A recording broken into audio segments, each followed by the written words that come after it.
Holy crap, folks. Holy crap. That was not fun. That was not fun at all. Kentucky goes down to Nashville and takes the third worst loss to the Vanderbilt Commodores in program history. The worst since Billy G's own 2008 squad lost by 41 points in the head-to-head matchup. So anytime you can get a comparison that involves Billy Gillespie, you know it's been a great night for the Kentucky Wildcats. Jack Pilgrim here with Zack Geoghegan and Steven Peake. What the hell? Like, I don't even know where to start. 80 to 55. A game that you had Duke Miles out for the game. Like, you had some things on paper that did work in your favor. Kentucky having a massive size advantage in the post. Like, go down the list. There were, if you wanted to nitpick certain advantages for Kentucky to have to potentially leave Nashville with a victory, you could have found them. But Kentucky did not find them, because that was one of the worst basketball performances I've seen. Since the last time that Kentucky was down in Nashville, and lost in basically the exact same fashion. Almost had him.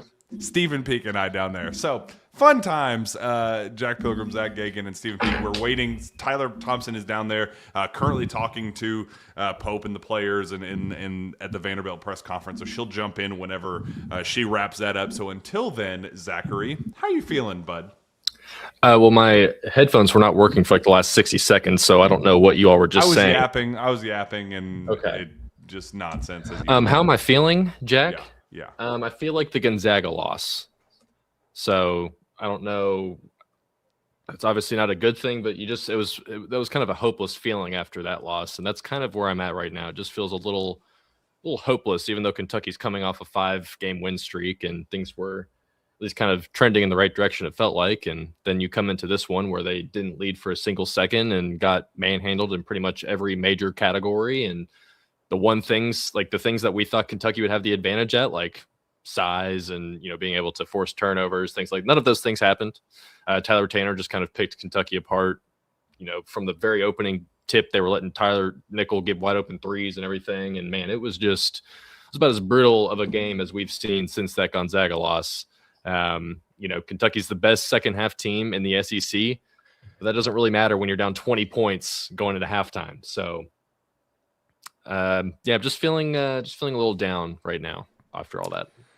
55 points in a regulation basketball game, Steven Peake. For Mark Pope, this is supposed to be like a high octane, high level scoring offense that is supposed to be comparable, competitive to Mark Byington. Like, since when is Mark Byington the offensive juggernaut of the SEC compared to what Mark Pope was supposed to be with the video game offense that we fell in love with, at least initially? Not looking the part there at 55 points overall on shooting splits, Steven, of 32, 25, and 58.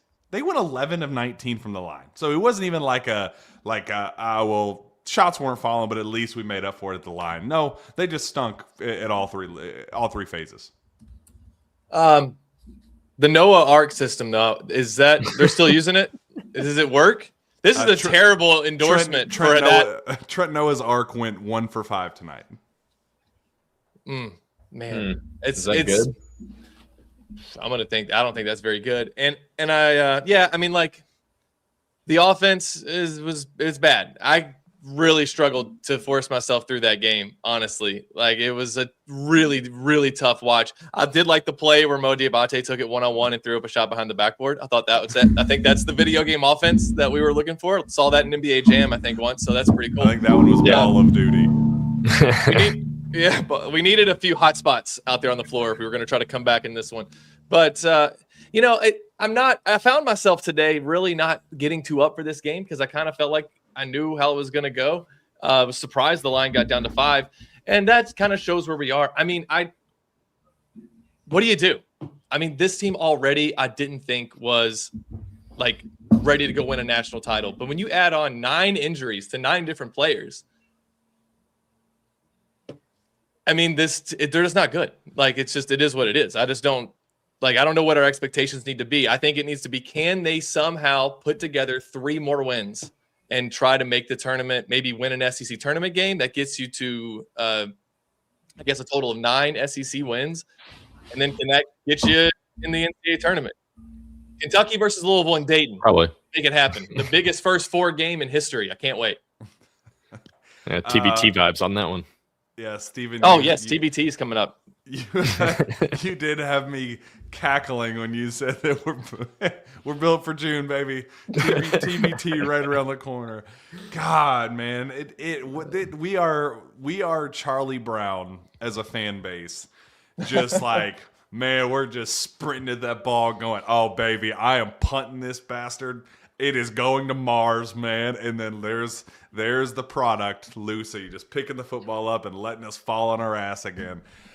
Gosh, man, I really believed. I'm such a sucker, man. 5 wins in a row. I was like, they're winning in all sorts of ways. They're coming back. Like, even when they got down by 100 in the first half in this one, I was like, I'm not I hate the fact that we have to, watch a product as horrible as it is in the first half. I mean, it's 20 minutes just totally wasted. Even LSU and Tennessee, like, it doesn't mean that first half was any more enjoyable, less enjoyable, or more enjoyable just because the second half was as enjoyable as it was. Like, it's still a miserable product in the first half. So at least I was like, okay, I'm tired of the miserable first halves as long as the reward is there for us in the second half. And we didn't even get that tonight. Like, I mean, it was just 40 minutes of straight stank tonight. And I don't know what the fix is. And I think it's just going to be like, is there a chance that they go down to Arkansas and win on Saturday? Yeah. And then there's a chance they turn around and lose to Oklahoma at home 3 days later. Yeah, that's this team. This team, I don't think there is any type of expectation for what you're going to get on any given Saturday or Tuesday or Wednesday. Yeah, and like the 5-game win streak thing, like, it just hurts a little bit more to see that type of performance because, like, some of those teams weren't great, but like beating that Tennessee team by, in the way they did, like, that was an impressive win, and like that was the one that kind of gave you hope that they could actually be like a competent team in the SEC, and then they go out and lay whatever this is. Like, I see in the bottom of our StreamYard, like, Steven has a video loaded up here that I know he's just begging to play.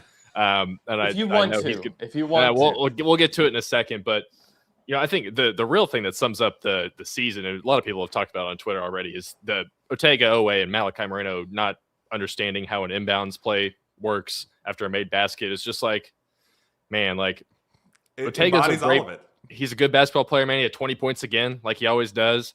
But sometimes when he gets fixated on foul calls and all the other stuff outside of basketball, man, he's tough to watch because the body language from him gets really, really bad. No other Kentucky player outside Ortega and Denzel Aberdeen had more than 5 points. Dude, that's an insane stat. That's really bad. What? I mean, Jasper Johnson had 5. No one else had more than that. So that was a tough look right there. 15 turnovers, only 8 assists. 15 turnovers to only 19 made field goals is never a good recipe for success there. Tyler Tanner and Tyler Nickel were both just eating them up. They had 19 points apiece. The guy from Friends even had 11 points. Like, Chandler. It really was. It was an all systems failure from start to finish here. So it does just kind of it makes the last 5-game win streak feel like it just didn't matter when you go out and lay an egg like that. And like you said, Kentucky could easily go around and beat. Well, not easily, but they could go down to Fayetteville and beat Arkansas, and then that kind of makes all this a moot point. But you just have a hard time believing that that's going to be possible after what you saw tonight because, like, I mean, they were just getting bullied on the boards, like, off rip. And that was really kind of the most disappointing thing because you could tell the effort level was just something about the start of the game early on. Like, it was just, you could tell it was off. Like, Colin Chandler was having, rebounds poked away from him in the backcourt. Like, they just couldn't get. Malachi was struggling to play against their smaller guys. Like, Kentucky still had the size advantage without Duke Miles. Imagine if Duke Miles played in this game. They might have won by 35 points for all I know. So it was a disappointing start from the first 5 minutes, and it set the tone the rest of the game. And there was no miracle second half adjustment. And even if there was, like, it still would have been tough to do because this Vanderbilt team, I mean, they still outscored Kentucky by 5 in the second half. Yeah, they only outscored us by 5. That was the adjustment. Yeah, I guess instead of 20, they outscored them by 5. Yeah, so Man, that one stunk. It really did. And like one of the main things Jack and I we talked about was trying to get to the free throw line. They shot 19 free throws, but they missed 8 of them. Like you got to get to the line more. First of all, you got to get there at least 25 times in this type of game, the way it was going, and then you don't even do that, and then you miss half the free throws anyways. It's just like, man, they couldn't get anything to go in their favor. It really was a disappointing game from start to finish. There was a fan in the chat that asked what the official number was on missed layups. Steven, would you like to guess what that total was? I'm gonna look at it right now. I don't know the number, but I'll guess the percentage, like 25%. Is that about what we average? You're nailed it. 4 of 13. Yeah. 4 of 13. We were 4 of 4 on dunks though. So good. So maybe they should start doing that more. If you're that close. Yeah. But some of the missed layups, man, especially Geoghegan, they were just like, what is going on? How are you missing this? Like, it's kind of been a thing all season, but today especially, it's like, God, when you're down 10 points already, please make your point blank layups. It's got to be easier than that. Do you guys think that sometimes that they're missing shots and then like early in the game and then everything falls apart? Like you see lack of effort, then you see like you're just getting balls tipped away. It's like they just get out of. Well, once you're down 10 points, I don't know. Like in the second half when they're down 10 points, they seem to be fine. But in the first half when they're down 10 points, they seem to forget that they're supposed to be playing basketball. We have an update from Tyler Thompson about the Mark Pope press conference. Well, I'm assuming you saw the number, but Steven, over under 4.5 minutes from Mark Pope tonight at the podium. Oh, well, since you said it at 4.5, I got to take the under. No, you'd be wrong. Whoa, we did hit the over, but just barely. Okay. Hopefully, Tyler will be joining us very, very shortly. But until then, Steven, I believe you have a video to play that you would love to just dig deep into and just go on a nice. It's probably for us. It probably means nothing, but it's going to be talked about. That's why very poorly timed how it all went down. Yeah. Very poorly timed for them to be captured on video doing what Steven's about to show. This video is from Lindsay Goff. Is that who had it originally? Yes, correct. Okay, all right. Yeah, we'll go ahead and play that then, if we can figure out how to do that. Okay. Here we go. Touch money on 3. 1, 2, 3. Touch money.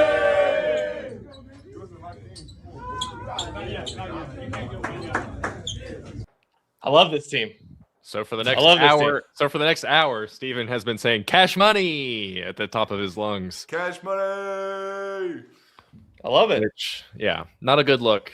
It'd been fine if they won by 25, but when you lose by 25, not nearly as good. Go on your rant, Peake. This is your time to shine. That's why we pay you the $1 million. Exactly. No, I mean, it's probably nothing. They're just saying something. But I know that people are going to read into that, and people are, before that video came out, right? I mean, these guys only care about the money and everything like that. So maybe like that's not the best. Like family, they used to do family. I think that's a good one. Let's do family from now on. They do. How about let's win? Let's not lose by 30 on 3. 1, 2, 3. Like let's try these out and see if those work any better, because that one's not going to be great. So I'd appreciate it if we could, maybe we go to Arkansas, Jack, we make this 22-hour round trip, that we don't come back with a 20-point loss. I always like to be in the ball game, so it's usually more fun, because I didn't have any fun watching the game tonight. But again, I mean, like, what are you going to do? All right. You said we had 4 point guard injuries last year. How many should we sign? I think 1 will do it, baby. I think 1. We only need 1. It'll get us all through the year. And it didn't. It got us through not even the preseason. So we should probably sign 1 or 2. I would even suggest, Jack and Zach, that they even try to look into signing a shooter. Wait, you can do that? I think it's legal. No, but I mean, I'm not even really I'm not that upset. I'm frustrated that, that I wanted to buy in.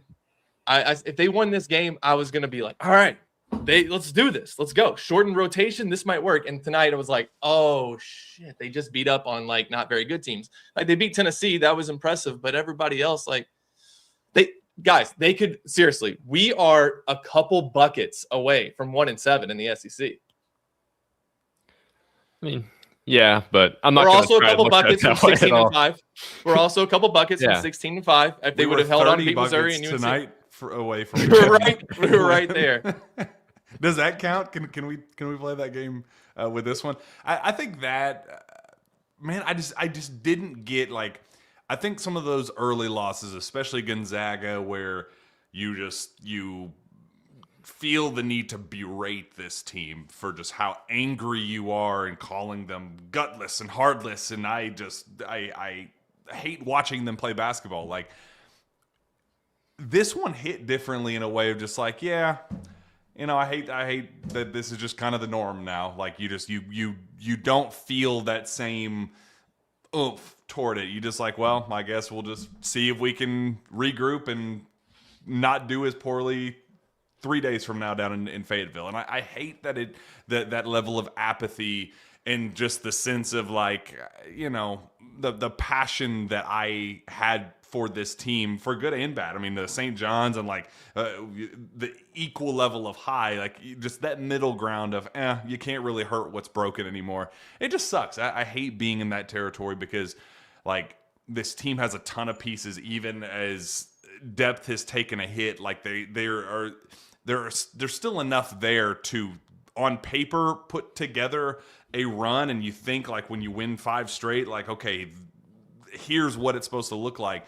And then you just get a performance like this and you just go like, I don't know what the response looks like. Like, Zach, I don't know what you can, there are a bunch of Arkansas fans in the chat right now going, how are you going to stop Darius Acuff? How are you going to stop Malik Thomas? Well, you don't. They're not. They're not going to. It's just not going to be able to. And that's not happening. The sad part of this, Zach, where it's like, there's nothing on paper. Oh, well, if they just fix this and do this a little bit differently or play these guys, then this is going to be fixed. Like, I don't know of what you point to with this type of performance outside of just throwing it all in the garbage. Yeah, and I see some people mentioning, the injuries and things like that. You're out 3 starters, like, and that was something that I was like kind of preaching earlier in the season too. But it does get to a point eventually where, Vandy was out their second leading starter or second leading scorer out of nowhere. Didn't seem to bother them at all. They just, everything kind of flowed seamlessly there. So, and it sure would have been nice to have Cam Williams and Jaden Quaintance and probably Jalen Lowe as well, all out there playing tonight. But no, like that's just not the case anymore. Like, Kentucky might get Jaden Quaintance back at some point in the season, but the other 2 guys are just done. So this is the team that they have, and you still got to just figure out ways to win. Like, they were figuring out ways to win the last however many games, and like, it just stinks that the high of those Tennessee and LSU wins that were like less than 2 weeks ago now, or maybe 2 weeks ago, maybe a little bit more than that, are now just like, they just feel like they don't mean nearly as much coming off a game like this. And then as Tyler's joined us here, I'm going to switch out. I'm going to let Tyler take over. Her sad perspective on what just went down here in a second. Tyler sucks. Tyler, we were just complaining about everything. If you want to chime in. Yeah, I think what hits me most is, it's a feeling I've had all too often lately. It's Kentucky fans come to Nashville because they love this city. They love to cheer their team on in this city. And for the past at least 2 years, they have watched their team lose badly in this city. I mean, I came into today expecting a decent crowd. I think some Kentucky fans really wanted to make the trip, even though the roads are terrible and they're really bad. But I was stunned by how many Kentucky fans filled this building. I mean, it felt like any other year. It felt like there was no ice storm outside. It felt like there was not a foot of snow on the ground in Kentucky. I mean, just that one section behind Kentucky's bench was all blue, but it was really all over this arena, and it was amazing. And from even before the game, during intros, there were Go Big Blue chants left and right. And Kentucky just didn't show up for them. Again, I mean, I'm sure you guys have talked about it, just yet another beatdown in which, did any of us really think they could come back from this at halftime? I mean, I know this team has proven that they can come back from big halftime deficits, but I didn't feel that tonight. Like, there was not even a single ounce of me that did. But credit to all these Kentucky fans, because they stuck around until almost the very end.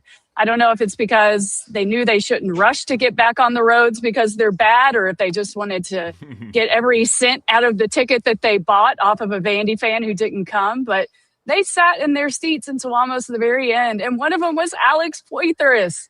like former Kentucky great Alex Poythress. And I talked to him before the game, and it was just brutal. And, I put the picture out of him, and I'm so happy that Kentucky fans responded well to it. But I told you guys in the group chat, the one thing I didn't include in that tweet was that the only other game that Alex has been to this season was the Gonzaga game, because he lives in Nashville. And it's just, I hate it for him. And he stayed till the very end. And I keep wondering what he must have thought of that performance. And honestly, what every single Kentucky fan here thought of that performance, because it was just brutal. And earlier this season, when it would happen, you're like, well, Kentucky's got plenty of time to turn it around, right? Kentucky's got 10 games left, guys, in the regular season. And there's a really hard one on Saturday. I think we're left with, again, more questions than we have answers. And that's really frustrating when it's almost February. Tyler, you got to get 6 minutes with Mark Pope. How was the mood?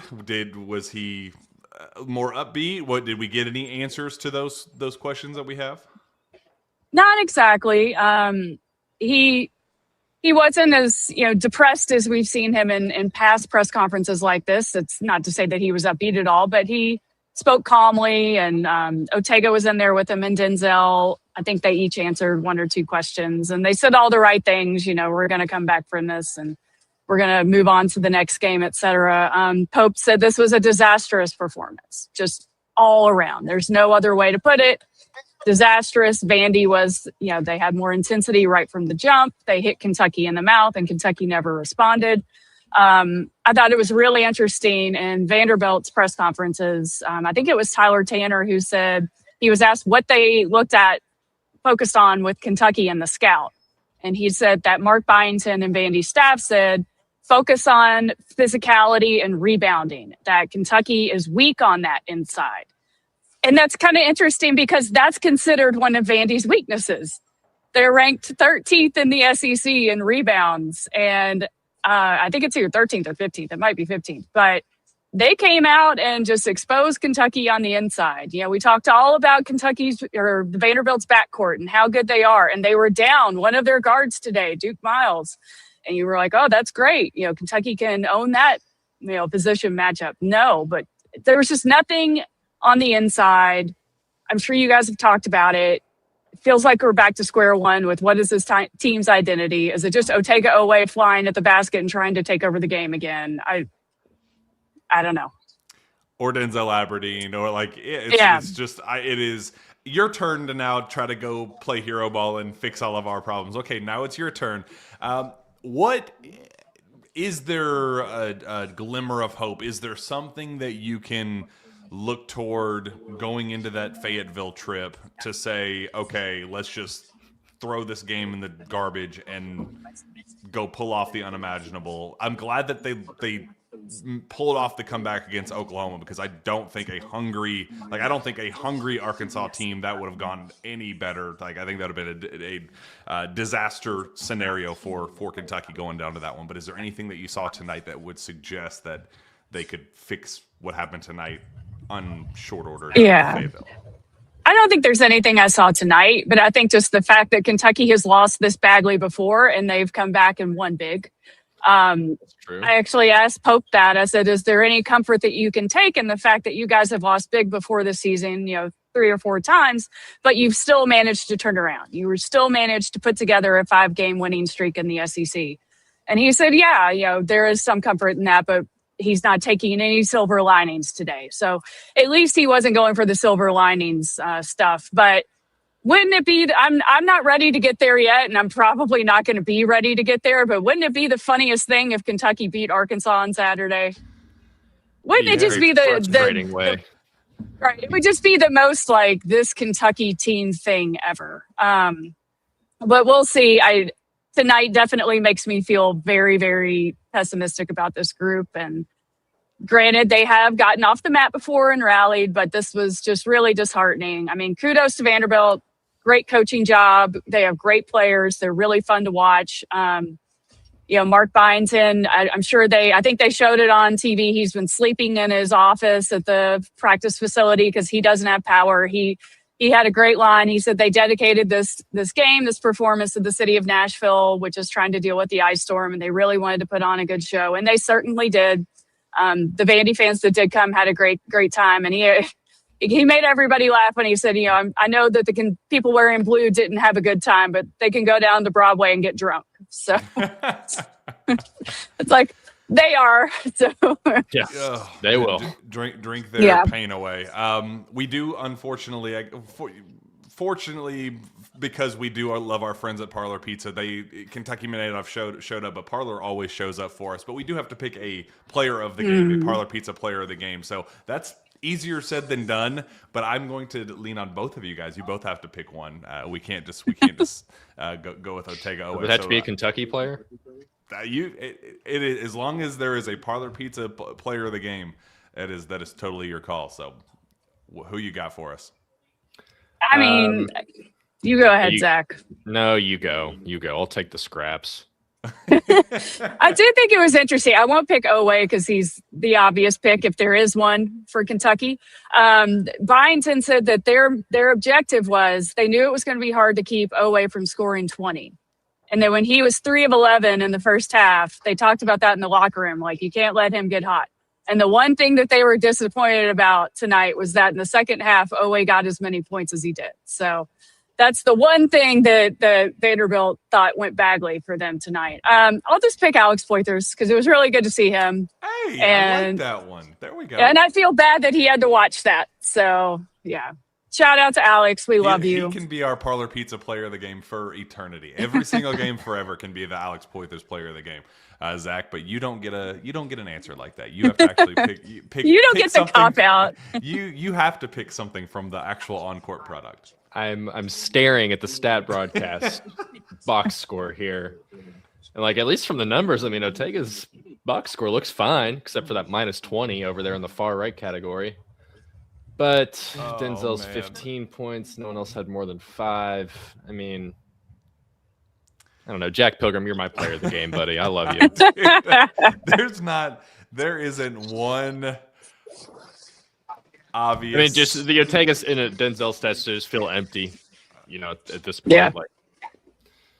It's whatever. I mean, Trent Noah played today. He had 19 minutes. I feel bad for him because he had at least 2 threes that went in and then went out. It's like they bounced in and they bounced right out. And it's like I'm not saying Trent Noah would have saved this team on this day, but you wonder what would happen if he could just get at least 1 or 2 of those to fall. But well, never know. Just as long as you make Parlor your game day destination, from award-winning pizzas like the Doctor or fan favorite Hot Honey Pepperoni to Parlor's famous hot smoked wings and extensive craft beer selection, Parlor has a menu that will please the whole family. Their location on Harrodsburg Road is just a short drive from Rupp Arena. Make sure you go and drink your cares away over at Parlor Pizza for your go-to premier game day destination. And also thanks to Friends of Cole. Appreciate everything that they do to keep the lights on for us.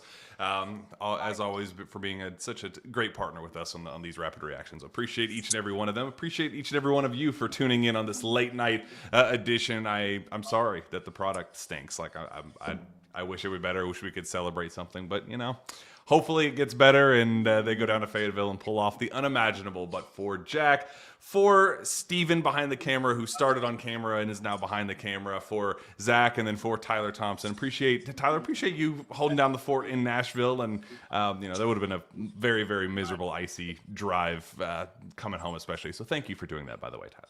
No problem. I'm going to wrap up this and then try to get home. And it's really the last 2 blocks of my commute, which are the worst. So I'm going to be slowly crawling up my hill. So cross your fingers for me. And then when I get home, I'm going to write a really sad column. So I can't wait. Well, be safe. I can't wait either, but appreciate all of you guys. And we will like the video. See you next time. Like, comment, subscribe, all those things. Go Cats.